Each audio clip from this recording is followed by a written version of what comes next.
नमो नमः छात्राः, अहं डॉक्टर प्रदीप आचार्यः भवतः शिक्षकः सखा च।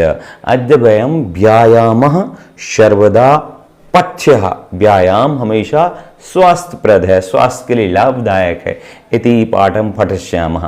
पूर्वकक्षायाम् अस्य पाठस्य पूर्वभागः अर्थात श्लोकत्रयम् अपठाम। इदानीम् अग्रे चलामः, परन्तु अग्रे चलनात् पूर्वम् एक आवश्यकी सूचना। किम अस्ति, क्या है वो? YouTube पर एक चैनल है, शिक्षा चैनल, जिस पर आपको सभी विषयों की पढ़ाई की जा रही है। जिन विषयों की उस पर पढ़ाई की जा रही है उस पर आपको प्रदेश लेवल का मोबाइल पर ही बड़े सरल तरीके से ऑप्शनल पेपर होगा, यानी उसे आप 10 मिनट में कर लेंगे क्योंकि टिक लगाना बस होगा। तो ऐसे पेपर को आप करेंगे तो जो फर्स्ट, सेकंड, थर्ड और टॉपर्स रहेंगे उसको इनाम दिया जाएगा, गूगल पे से राशि भेजी जाएगी। तो यदि आप उस चैनल से जुड़ना चाहते हैं तो उस चैनल को सब्सक्राइब कर लीजिए और 8889995226 पर मैसेज कीजिए। तो जब भी पेपर होगा तो पेपर की लिंक आपको भेज दी जाएगी। आइए आगे चलते हैं पाठ के दूसरे भाग में। अब पाठ का जो चौथा श्लोक है उसके पहले मैं आपको एक चित्र दिखाता हूं। चित्र में देखिए, एकः स्थूलः बालकः मानवः, एकः हष्टपुष्टः पुष्ट बालकः अथवा मानवः। परंतु पश्यन्तु सर्वे छात्राः, स्थूल बालकः चलने अक्षमः अस्ति, तस्य स्मरण शक्ति नूनम अस्ति, तस्य स्मरण शक्ति हीनम अस्ति। परंतु हष्टपुष्ट इत्यस्य बालकस्य स्मरण शक्ति पुष्टः अस्ति, यानी उसे जल्दी याद होता है, स्वस्थ भी है। इस मोटे बालक को तो नींद भी आती है। तो हमें क्या चाहिए? हमें अपने शरीर की सुरक्षा के लिए इसे व्यवस्थित करना होगा, नहीं तो परेशानियां होती रहेंगी। इसीलिए यह पाठ है। और दोनों में से देखिए, आप आकर्षक कौन लग रहा है? जो हष्ट पुष्ट है, उसकी स्मरण शक्ति भी अच्छी है, देखने में भी अच्छा लग रहा है। तो मैं तो चाहता हूं आप भी इसके उपाय कीजिए, जिससे आपकी नींद भी भाग जाएगी, याद भी जल्दी होगा। तो आइए शुरू करते हैं। ऐसे पाठ में ऐसा क्या बताया गया है जिससे हमारा दिमाग तेज चलने लगे? और दिमाग संबंधी समस्या मैं पहले बता चुका हूं। इसके और वीडियो शिक्षा चैनल पर आएंगे, तो उससे जुड़ने के लिए आप सर्च तो करो और मुझे मैसेज करो। शुरू करते हैं। चौथा श्लोक क्या लिखा है, एक बार मैं उच्चारण करूंगा, फिर आप लोगों के साथ उच्चारण करूंगा, फिर उस श्लोक को तोड़ा जाएगा, संधि विच्छेद की जाएगी। तो शुरू करते हैं। न चास्ति सदृशं तेन किंचित स्थौल्यापकर्षणम। फिर से देखेंगे, न चास्ति सदृशं तेन किंचित स्थौल्यापकर्षणम, न चा व्यायामिनं मर्त्य, न चा व्यायामिनं मर्त्य मर्दयन्त्यरयो बलात्, मर्दयन्त्यरयो बलात्। पूरा। न चास्ति सदृशं तेन किंचित स्थौल्यापकर्षणं, न चा व्यायामिनं मर्त्य मर्दयन्त्यरयो बलात्। कितना प्यारा श्लोक है। अर्थ समझेंगे तो आपको और प्यारा लगेगा। क्या लिखा है? न चास्ति, यहां पर चा धन अस्थि दो शब्द मिला दिया है। ना मतलब नहीं, चा मतलब और, अस्थि मतलब है नहीं है। क्या नहीं है? सदृशम मतलब जैसा, और तेन मतलब तृतीय तेन सदृशम, उसके जैसा नहीं। जैसे मैं कहूं कि कोई अच्छा खिलाड़ी है, मान लो सचिन तेंदुलकर हैं, या फिर विराट कोहली हैं, या फिर यूं कहें अच्छे शिक्षक हैं, मुझे ही देख लीजिए, या आप अपने स्कूल के किसी अच्छे टीचर से देखिए तो आप कहेंगे उनके जैसा कोई नहीं है। तो न चास्ति सदृशम तेन, उनके जैसा कोई नहीं है। पर यहां किसकी बात है? तो कहा किंचित स्थौल्यापकर्षणम। किंचित और स्थौल्य धन अपकर्षण, इन दोनों को मिला दिया है। स्थौल्य मतलब मोटापा और अपकर्षण मतलब कम करने वाला। मोटापे को कम करने वाला उपाय जो है वो तेन सदृशम न चास्ति, उसके सदृश नहीं है। किसके सदृश? व्यायाम के सदृश। अब पूरा कंबाइन अर्थ बताता हूं। व्यायाम सदृशः स्थौल्य अपकर्षणार्थम अन्य कोपी नास्ति। हिंद्याम, व्यायाम के जैसे स्थौल्य यानी मोटापे को कम करने के लिए और कोई उपाय नहीं है, मतलब उसके जैसा और कोई नहीं है जो मोटापे को कम कर सके। और क्या कह रहे हैं, ये व्यायाम की प्रशंसा हो गई। दूसरा कह रहे हैं नाचा व्यायामिनम मर्त्यम। अब देखना मर्त्य के बाद मर्दन लिखा है, तो उस मां जो मर्त्य के बाद मां है उसके दो हिस्से कर दीजिए, आधा मां इस तरफ और आ इस तरफ, तो हो जाएगा नाचा व्यायामिनम मर्त्यम। मर्त्यम मतलब आदमी है, मनुष्य। तो व्यायामिनम मर्त्यम अर्थात व्यायाम करने वाले मनुष्य को, क्योंकि द्वितीय विभक्ति है, तो व्यायाम करने वाले मनुष्य को ना मतलब नहीं। फिर देखना जो आ हमने लिखा था, तो अर्धयंती धन अर्यः, यहां पर भी यण संधि हो गई। अर्धयंती धन अर्यः दोनों को जोड़ देंगे ना, तो हो जाएगा अर्धयंत्यर्यः।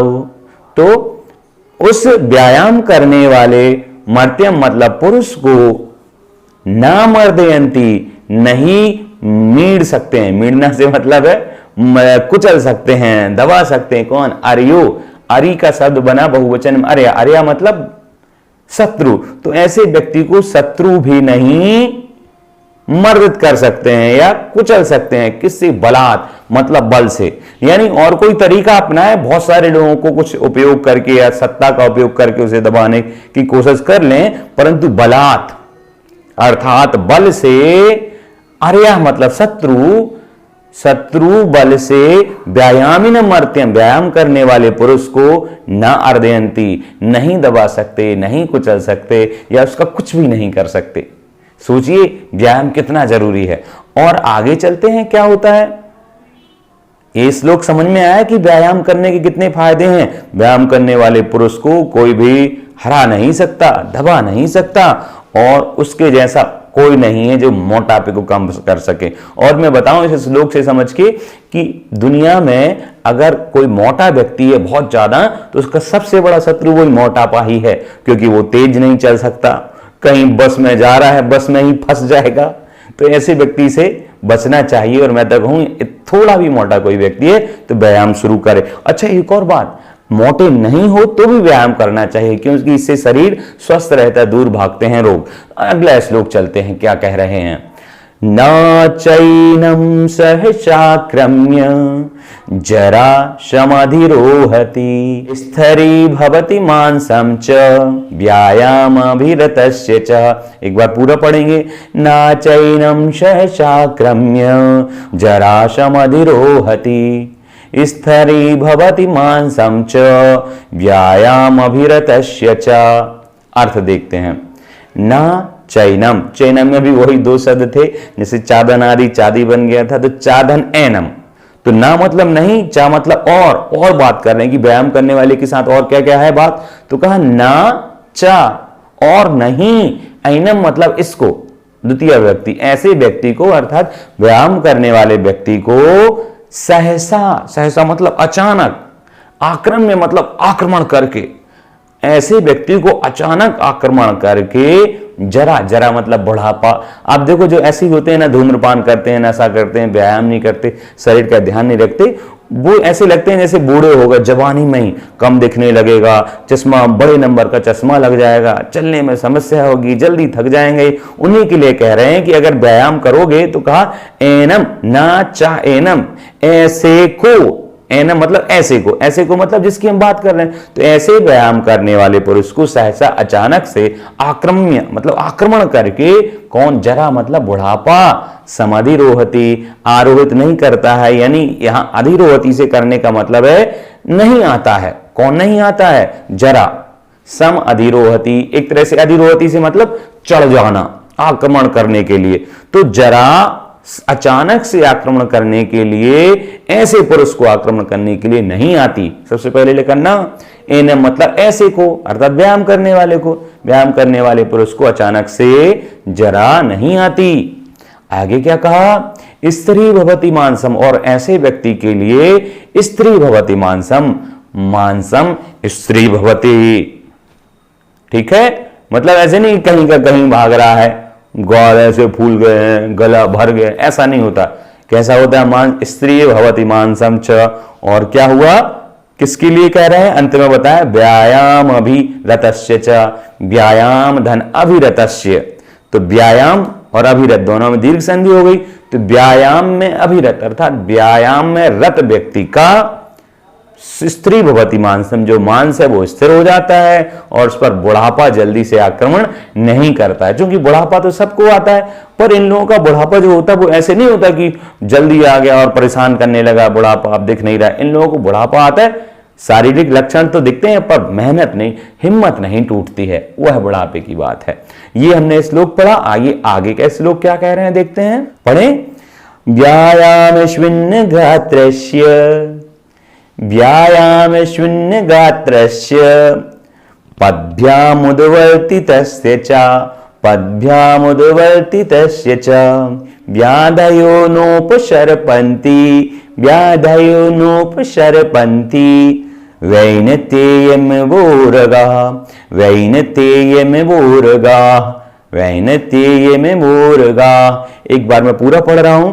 व्यायाम शून्य गात्रस्य पद्भ्यामुद्वर्तितस्य च वयो व्याधयो नोपसर्पन्ति वैनतेयमेवोरगाः।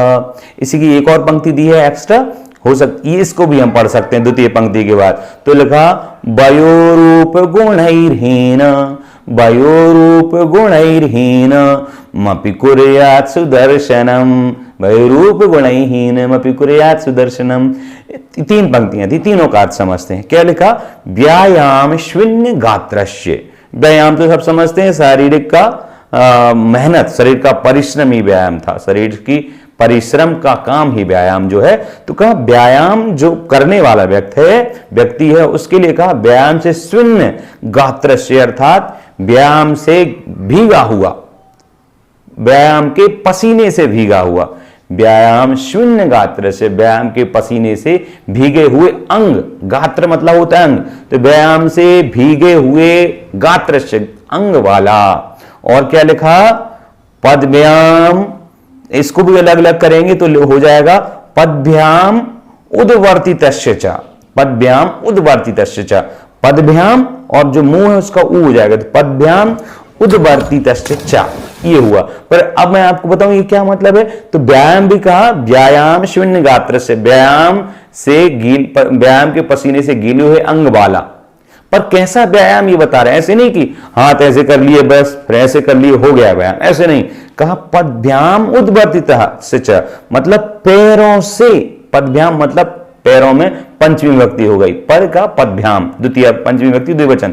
तो पैरों से, कितने पैर, पद्भ्याम द्विवचन है तो दोनों पैर, दोनों पैरों से उद्वर्तितस्य मतलब उठने वाले के, दोनों पैरों से उठने वाले के, दंड बैठक कहें या यूं कहें जंप वाला, तो दोनों पैरों से उठने वाले व्यायाम शून्य गात्र से, व्यायाम से, कैसे व्यायाम से, दोनों पैरों को ऊपर उठने वाले व्यायाम से, शून्य गात्र से, पसीने से गीले हुए अंग वाला व्यक्ति की बात हो रही है। तो इतना स्पष्ट हुआ कि कैसा व्यायाम, तो कहा पद्भ्याम उद्वर्तितस्य च, पैरों के ऊपर उठने वाले व्यायाम, अर्थात व्यायाम से शून्य गात्र से गीले हुए हैं अंग जिसके, ऐसे व्यक्ति का कहा व्याधयो नोपसर्पन्ति, व्याधया नाधन उपसर्पन्ति, व्याधया बीमारियां नहीं, उपसर्पन्ति मतलब करीब आती हैं, पास में नहीं आती।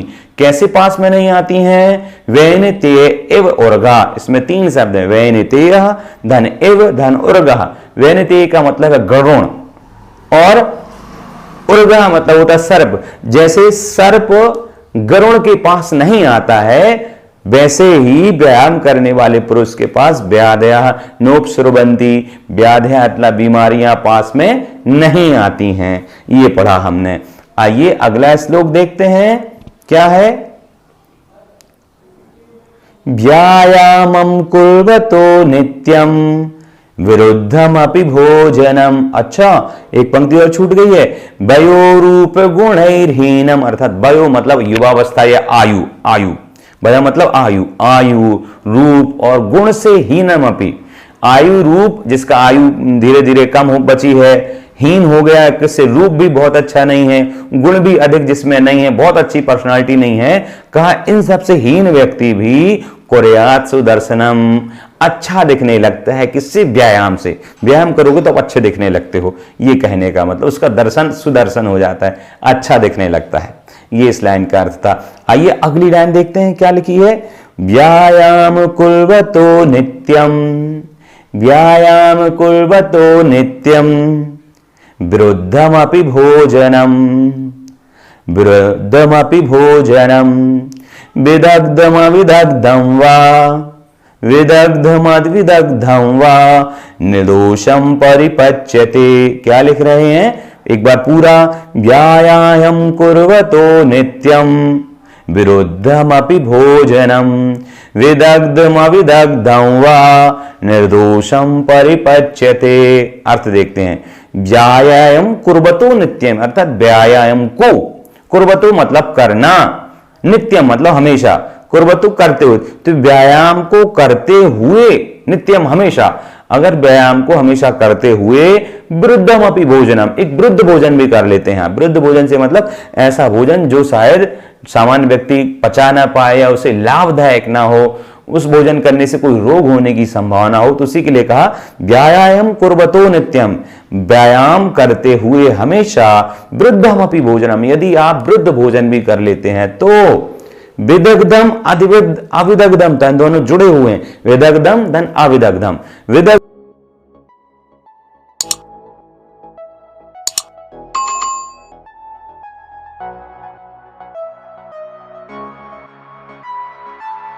विदग्ध मतलब पका हुआ और अविदग्ध मतलब ना पका हुआ। तो कहा व्यायाम करते हुए पुरुष का यदि वृद्ध भोजन भी होता है और वो भोजन विदग्धम पका हुआ है या अविदग्धम वा नहीं पका हुआ भी है, निर्दोषम परिपच्यते तो बिना किसी दोष के, बिना किसी परेशानी के, परिपच्यते पच जाता है, अर्थात उसे पेट संबंधी भोजन करने से कोई बीमारी नहीं होती है, पेट उसका किसी भी प्रकार के भोजन को पचा लेता है। नहीं तो हमारे लिए अपने जीवन में आधे से ज्यादा बीमारियां पेट के कारण से होती हैं, तो ये पेट संबंधी बीमारियां व्यायाम करने वाले व्यक्ति को नहीं होंगी।